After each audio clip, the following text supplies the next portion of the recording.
വൃഷ്ടി പ്രദേശത്ത് കനത്ത മഴ തുടരുന്ന പശ്ചാത്തലത്തിൽ ഇടുക്കി പൊന്മുടി ഡാമിന്റെ ഷട്ടറുകൾ ഉയർത്തുമെന്ന അറിയിപ്പ് വന്നിരിക്കുന്നു. ഉച്ചകഴിഞ്ഞ് 3 മണിക്ക്, അതായത് ഇനി അല്പസമയം കൂടി മാത്രമാണ് ബാക്കിയുള്ളത്. 3 മണിക്ക് ഷട്ടറുകൾ ഉയർത്തി 60 സെന്റിമീറ്റർ ഉയർത്തി വെള്ളം പുറത്തേക്ക് ഒഴുക്കും എന്നാണ് ഇപ്പോൾ മനസ്സിലാക്കാൻ കഴിയുന്നത്. പന്നിയാർ പുഴയുടെ ഇരു കരകളിലുമുള്ളവർ ജാഗ്രത പാലിക്കണം എന്ന നിർദ്ദേശവും നൽകിയിട്ടുണ്ട്. രാഹുൽ വിജയൻ ഇടുക്കിയിൽ നിന്ന് ചേരുന്നു കൂടുതൽ വിവരങ്ങളുമായി. രാഹുൽ, പന്നിയാർ പുഴയുടെ തീരത്തുള്ളവർക്ക് ജാഗ്രതാ നിർദ്ദേശം നൽകിയിരിക്കുകയാണ്. 3 മണിയോടുകൂടി തന്നെ ഈ ഷട്ടർ ഉയർത്തും എന്ന അറിയിപ്പാണ് ലഭിച്ചിരിക്കുന്നത്. എന്താണ് അവിടുത്തെ സാഹചര്യം?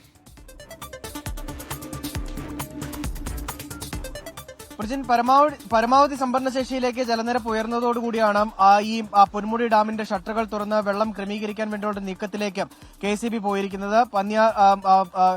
ഈ ഡാമിന്റെ വൃഷ്ടിപ്രദേശത്ത് ശക്തമായ മഴ കഴിഞ്ഞ മണിക്കൂറുകളിൽ പെയ്തിരുന്നു. അതോടുകൂടിയാണ് ജലനിരപ്പ് ഉയർന്നത് എന്നുള്ളതാണ് ഏറ്റവും പ്രധാനമായും പറയുന്നത്. പന്നിയാർ പുഴയുടെ തീരത്തുള്ളവർ ജാഗ്രത പാലിക്കണമെന്നുള്ള കർശന നിർദ്ദേശം നൽകിയിട്ടുണ്ട്. ഈ തീരത്തുള്ളവർ ജാഗ്രത പാലിക്കേണ്ടത് അനിവാര്യമായ കാര്യമാണ്. കാരണം ജലനിരപ്പ് കാര്യമായി തന്നെ ഉയരാനുള്ളൊരു സാധ്യത മുൻകൂട്ടി പ്രവചിച്ചിട്ടുണ്ട്. അതിന്റെ അടിസ്ഥാനത്തിലുള്ള മുൻകരുതലുകളാണ് സ്വീകരിക്കേണ്ടത്. തീരത്ത് വെള്ളം കയറാൻ സാധ്യതയുള്ള വീടുകളൊക്കെ ഉണ്ട് എങ്കിൽ അവർ ക്യാമ്പിലേക്ക് മാറുക എന്നടക്കമുള്ള മുൻകരുതലുകൾ സ്വീകരിക്കണം എന്നുള്ളതാണ് പറഞ്ഞിരിക്കുന്നത്. ഇടുക്കിയിൽ ഇടവിട്ട് ശക്തമായ മഴ ഇപ്പോഴും തുടരുന്നുണ്ട്. പൊന്മുടി ഡാമിന്റെ വൃഷ്ടിപ്രദേശത്ത് പ്രത്യേകിച്ച് ഇപ്പോഴും ശക്തമായ മഴയാണ് പെയ്യുന്നത്.